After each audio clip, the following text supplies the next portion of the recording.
Hello students, myself Sushila Tulsiani. Today we will learn about the class 7 lesson 3 fiber to fabric part 3. In the first and the second video we will learn about the different types of the animals which give us the wool and the processing of the wool.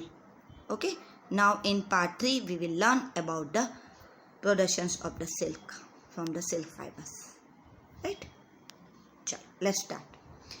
Silk fibres are also animal fibres. Silk fibres भी animal fibres होते हैं.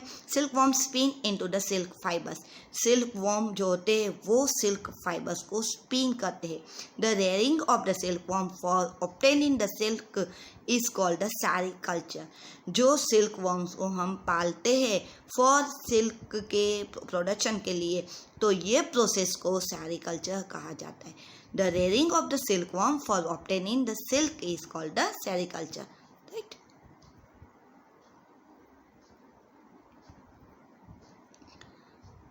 Now, before we discuss the process of obtaining silk, it is necessary to know the interest in the life history of the silk moth. Right? Let's learn the life cycle of the silk moth. Life history of the silk moth. The female silk moth lays egg.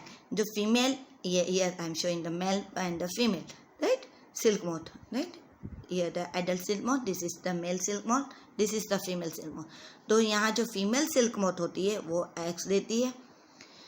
Eggs lays eggs from which hatch the larva which are called the caterpillars or the silkworm. जिसमें से वो larva hatch करती है और जिसको caterpillars या तो सिल्कवर्म्स कहते हैं. They grow in size and when the caterpillar is ready to enter the next stage of its life history called the pupa, it first weaves a net to hold itself. ये egg में से पहले caterpillar या तो silkworm बनते हैं.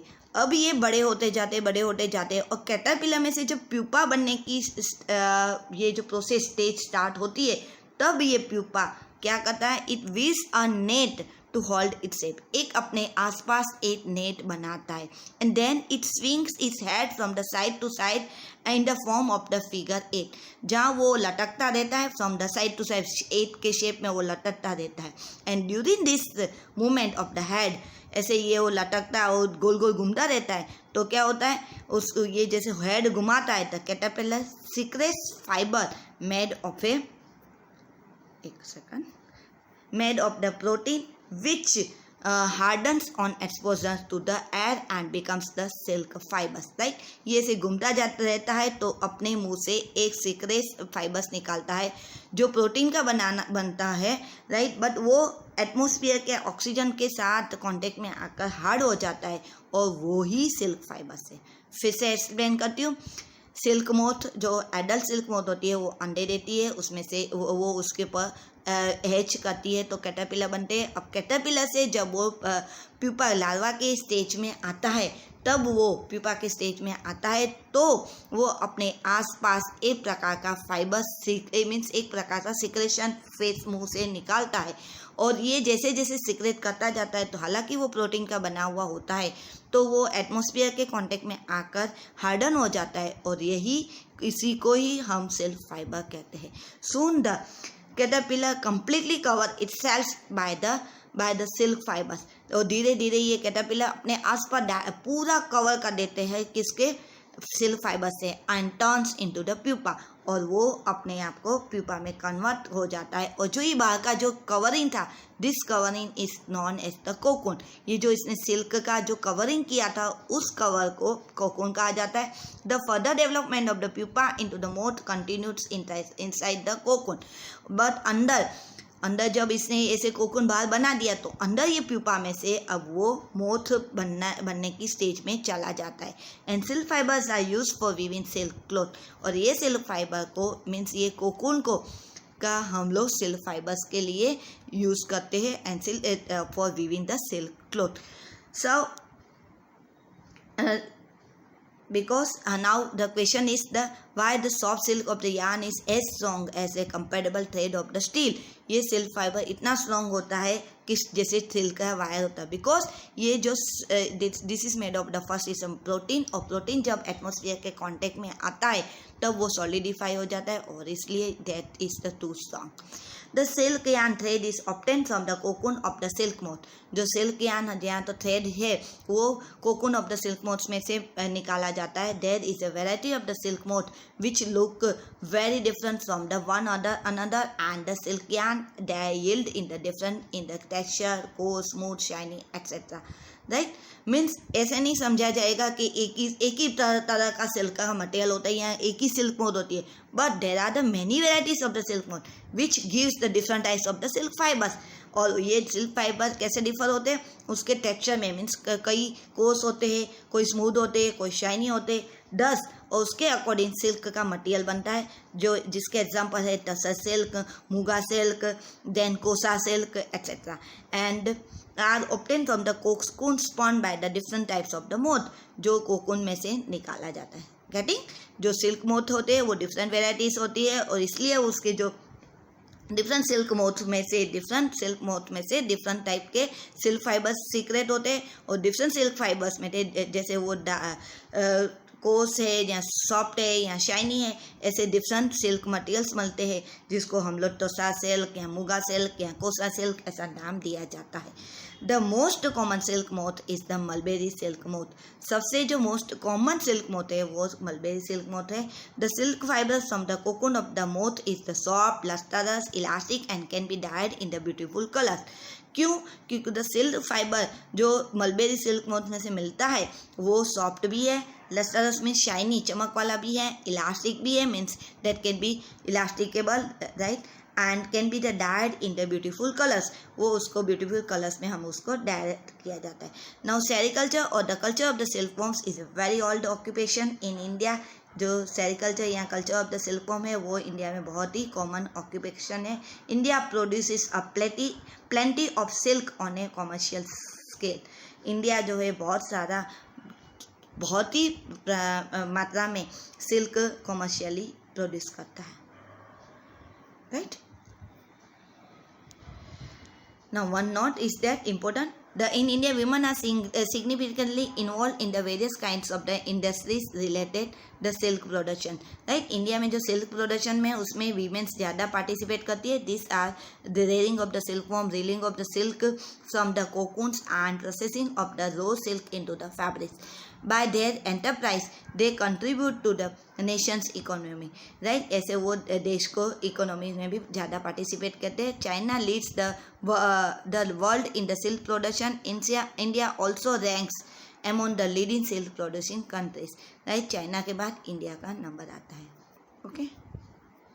I missed one diagram that I have to show you. Right? Once again, I am showing you the diagrammatically. This is the male silk moth, this is the female silk moth, which gives the eggs, right? So eggs, after hatching the eggs, there is a silkworm, right? And silkworm, when it in the mulberry leaves, it and going to the stage of the larva, it secretes the silk fibers and make a cocoon, and inside the cocoon the pupa is converted into the silk moth. Okay, so this is the life history of the silk moth. Right, this I have completed. Okay, here that is the activity. We have to collect the different types of the silk materials, right? This is also a activity stages. Okay, now चलो commercially silk कैसे बनाया जाता है. From cocoon to the silk, right, means commercially productions of the silk. For obtaining the silk, moths are reared and their cocoons are collected to get the silk thread. Right, commercially अगर हमें silk चाहिए तो moths तो पाला जाता है and their cocoons are collect किया जाता है जिसमें से silk thread मिलता है. Now rearing of the silkworms. A female silk moth lays hundreds of the eggs at a time. Female जो सिल्क मोथ है वो हंड्रेड्स ऑफ द एग एक ही टाइम पे देती है. The eggs are stored carefully on the strips of the cloth और the paper and sold to the silkworm farmers. जो ये अंडे है वो पेपर पे या तो क्लॉथ के स्ट्रिप पे संभाला जाता है, राइट, और ये सिल्कवर्म फार्मर्स को बेचा जाता है, राइट. ये the female silk moth that with eggs. अब सेकंड स्टेप आता है the farmers keep eggs under the hygienic conditions and under suitable conditions of the temperature and humidity. Farmers इस अंडे को एक हाइजेनिक कंडीशन और सुटेबल कंडीशन टेम्परेचर ह्यूमिडिटी में इसको हैच करने के लिए रखा जाता है. This is called the artificial hatching because here the silk moth do not sit on the eggs. So here the hatching is done artificially. The eggs are warmed to a suitable temperature for the larva to hatch from the eggs, right? जब इसको eggs को warm के temperature में warm किया जाता है, suitable temperature है for the larva to hatch from the eggs, right. तो लार्वा बनता है एग, जो एग्स में से लार्वा बनता है. This is done when the mulberry trees bear fresh crops of the leaves. The larva called the caterpillars or the silkworms eat day and night and increase the enormously in size. जो अभी ये egg में से larva या caterpillar निकले वो पूरा दिन मलबेरी लीव्स खाते ही रहते हैं, राइट.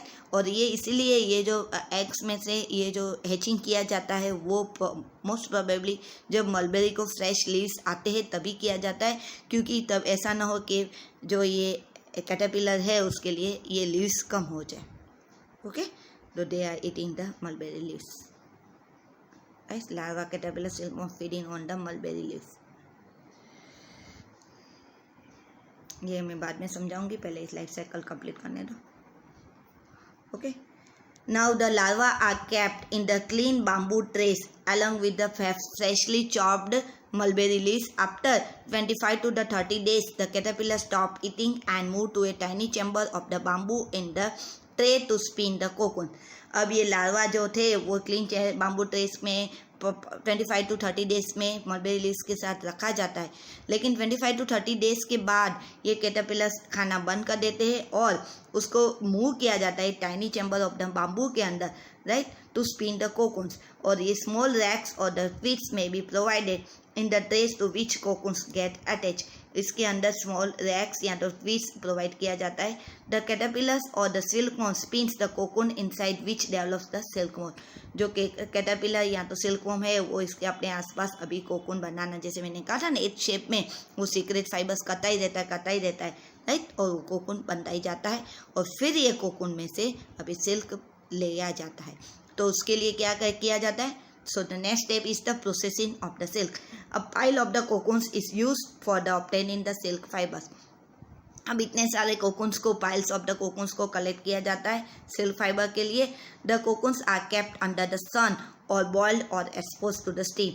ये कोकून को यहाँ तो सनलाइट में रखा जाता है, या तो बॉयल किया जाता है, या तो स्टीम के अंदर एक्सपोज किया जाता है. The silk fibres separate out. तो ये अगर इसको गर्म बॉइल्ड वाटर में डाला जाएगा तो सिल्क फाइबर्स सेपरेट हो जाएगा और जो कोकून के अंदर जो लार्वा था, प्यूपा था, वो मर जाता है. The process of taking out the threads from the cocoon for use as the silk is called the reeling of the silk. अभी इसको रीलिंग ऑफ द सिल्क मतलब the process of taking out threads from the cocoon for the use as the silk, जिसमें से silk को निकाला जाता है तो इसको रील किया जाता है, इसको कहा जाता है reeling of the silk. Reeling is done in special machine. Reeling special machine से भी किया जाता है विच अनविड द थ्रेड्स और द फाइबर्स और the silk from the cocoon. जो ये मशीन क्या करती है? ये मशीन अनविड द थ्रेड्स और the fibres of the silk from the cocoons. वो कोकून में से ये फाइबर्स को अलग करती है और रील करती है. Silk fibres are then spun into the silk threads which are woven into the silk cloths by the weavers. अब ये सिल्क फाइबर्स में से सिल्क के थ्रेड बनते और इसमें से वीविंग करके हमें सिल्क का क्लॉथ मिलता है, right. So this is the process of the sericulture, right. एक ये रिमेनिंग रह रहा, right. The discovery of the silk की डिस्कवरी कैसे हुई? The exact time of the discovery of the silk is perhaps unknown. According to the old Chinese legend, the Empress Xi Lung Qi was asked by the Emperor Hung Ti to find the cause of the damaged leaves of the mulberry trees growing in their garden. Right, उसको कहा जाए कि damage क्यों होते mulberry trees के, उसके garden में जो मलबेरी ट्रीज के लीव्स थे वो डैमेज क्यों हो रहे। The empress found white worms eating up the mulberry leaves, तो एम्प्रेस ने देखा कि वाइट वॉर्म्स है वो मलबेरी लीव्स खाती जा रही। She also notice that they were the spinning shiny cocoons around them, उसने ये भी नोटिस किया कि वो अपने आसपास शाइनी कोकून्स वीविंग कर रही है। Then accidentally a cocoon dropped into her cup of the tea and tangle of the delicate thread separated from the cocoon. अब एक्सीडेंटली क्या हुआ कि वो चाय पी रही थी तो गर्म चाय में ये कोकून गिर गया और वहाँ जो डेलिकेट थ्रेड्स थे वो सेपरेट हो गए। एंड सिल्क इंडस्ट्री इसके बाद began in the China and was kept a closely guarded secret for hundreds of years. Silk industry अब चाइना में स्टार्ट तो हो गई लेकिन उन्होंने हंड्रेड्स ऑफ द ईयर्स तक इसका सीक्रेट रखा। Later on traders and the travellers introduce silk to other countries, right, उसके बाद जो ट्रेडर्स थे और ट्रैवलर्स थे उन्होंने इसको दूसरे कंट्रीज में इंट्रोड्यूस किया। And route they travel still called the silk route, और जिस रूट से ये सिल्क हमारे दूसरे कंट्रीज में ट्रैवल हुआ उस रूट को अभी भी सिल्क रूट कहा जाता है। Okay, so this was the chapter. Now let's quickly recap our lesson, what we have learned. Silk comes from the silkworms and the wool is obtained from the sheep, goat and the yak. Hence, silk and the wool are the animal's fibers, right? The second thing we learned that the hairs of the camel, llama and alpaca are also processed to yield the wool. Third, in India, mostly sheep are there for getting the wool. Fourth, sheep hair is the sheared off from the body, scoured, sorted, dried, dyed, spun and the woven to yield the wool. Then we learned that the silkworms are caterpillar of the silk moth. During their life cycle, the worms spin cocoons of their silk fibers. Silk fibers are made of a protein. Silk fibers from the cocoons are separated out and reeled into the silk threads, and weavers weave silk threads into the silk cloth. जो viewers थे वो silk threads में से अभी silk cloth बनाते हैं, right. तो this is about the process of the silk. So this is about our chapter 3. Hope you understand this chapter properly, right? Thank you very much for watching this video. Have a nice day.